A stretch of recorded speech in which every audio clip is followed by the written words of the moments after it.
Hola pendejos de mierda, les habla Shoperro 345 Duck y les traigo las consolas que nunca salieron a la venta. Nano Gera. Las imágenes de esta consola que nunca vio la luz siempre nos impresionaron.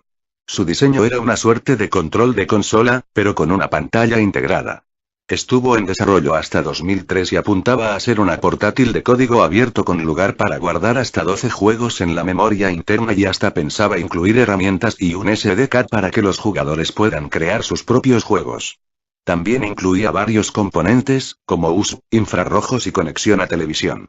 Aparentemente, fue un proyecto muy ambicioso para su propio bien. SNES portátil. En pleno 1992 no se nos ocurre una razón para cancelar un proyecto tan prometedor como una Super Nintendo portátil. Al parecer, a Nintendo sí. Hay muy poca información sobre este proyecto, pero se sabe que existió un prototipo, pero se desconoce la razón de su cancelación. De todos modos, teniendo en cuenta el tamaño de los cartuchos de la SNES, muy poco hubiera tenido de portátil. Eventualmente salió un adaptador de juegos de Game Boy para SNES, pero no es lo mismo y nosotros nos quedamos con las ganas de jugar Chrono Trigger de manera portátil.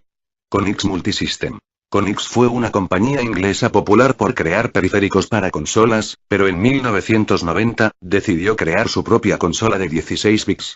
El concepto era bastante prometedor, ya que además de ofrecer una consola poderosa, iba a incluir un lector de disquete 3, 5 y varias configuraciones de periféricos, como coche, motocicleta y avión.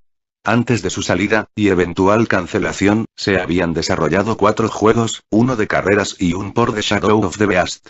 Red Jade. Es posible que nunca hayas escuchado de la consola portátil, Red Jade, pero Ericsson invirtió cerca de $10 millones en su desarrollo y estaba lista para salir hasta que la actualidad económica en 2001 los obligó a despedir a 22.000 personas y tirar este producto al tacho.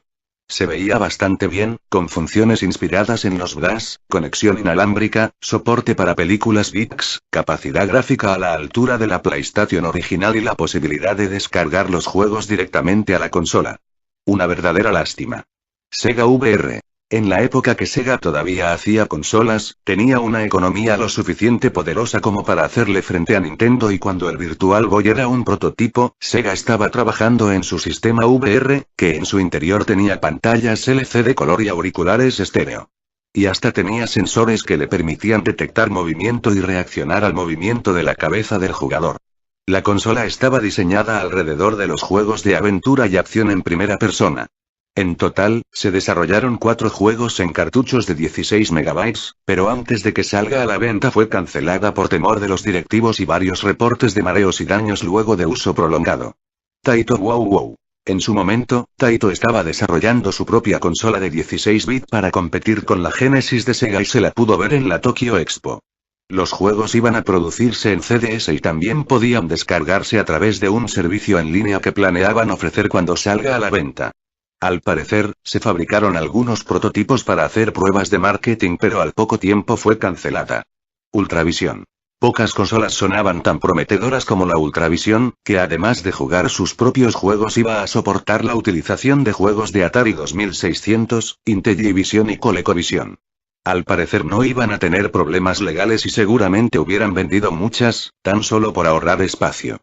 De todos modos, nos emociona pensar cómo sería el futuro si el Ultravision hubiese sido un éxito. ¿Una consola para todos los juegos? The Phantom. Phantom es una de las historias más recientes y, por eso, una de las más conocidas.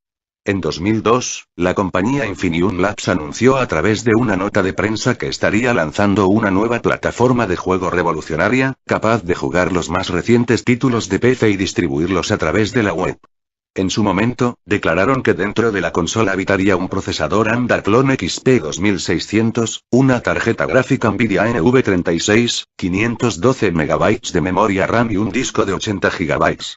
Con el paso del tiempo cada vez se escuchó menos y menos al respecto y en 2006 muchas comunidades la consideraron vaporware, aunque nunca fue cancelada oficialmente. Salvando las distancias, hoy podemos ver el servicio OnLive que ofrece algunas de las cosas que prometía esta consola. Game Master. De una manera similar a lo que prometía Ultravision, Game Master prometía poder jugar títulos de SNES, Genesis, Game Boy, NES, TG, 16 y Lynx, además de los juegos desarrollados para la consola en un formato portátil. En 1991, esto sonaba como un sueño hecho realidad. La idea de poder crear semejante consola en un tamaño aceptable, era utilizar adaptadores que consistían en versiones más pequeñas de las consolas antes mencionadas, lo que resultó en un sistema gigante.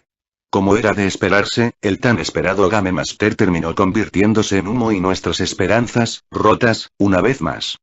Sony Nintendo PlayStation. Esta es una historia muy popular en la web y, por supuesto, nunca fue confirmada por nadie y probablemente nunca será.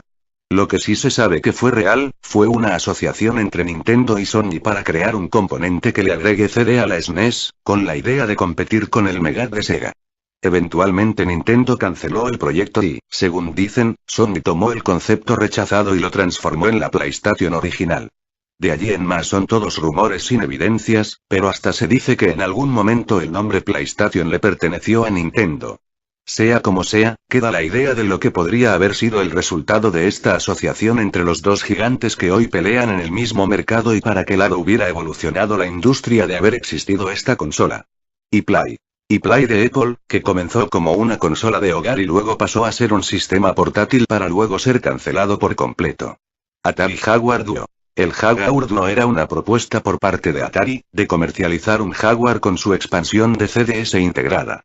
Los inconvenientes principales fueron, en primer lugar, el Jaguar fue un fracaso comercial, la aceptación del público fue muy baja, y segundo la expansión del Jaguar CD fue muy mal recibida, lo que llevó a Atari a desistir del intento. SNES CD. Tenemos quizás al que definió el mercado de los juegos como lo conocemos. Cuando Sega lanzó el Sega CD, Nintendo entendía que no podía quedarse atrás y en alianza con Sony, planeaban llevar al mercado una expansión para el Super NES, esta expansión permitiría al SNES reproducir juegos en formato de CD. Desafortunadamente Nintendo decidió no realizar el proyecto, esto provocó fricciones entre las dos compañías y Sony decidió seguir adelante con el proyecto, con la PlayStation, y el resto es historia.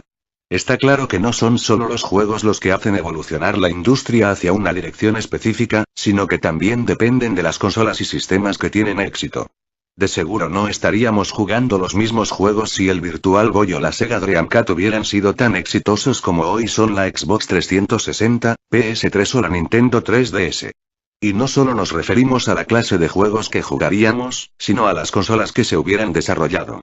Sin dudas hemos perdido muchas plataformas prometedoras en el camino, pero nos gustaría saber qué pérdida lamentas más. Bueno amigos, eso fue todo por, adiós, suscríbanse. Bueno, eso ha sido todo por hoy, suscríbanse.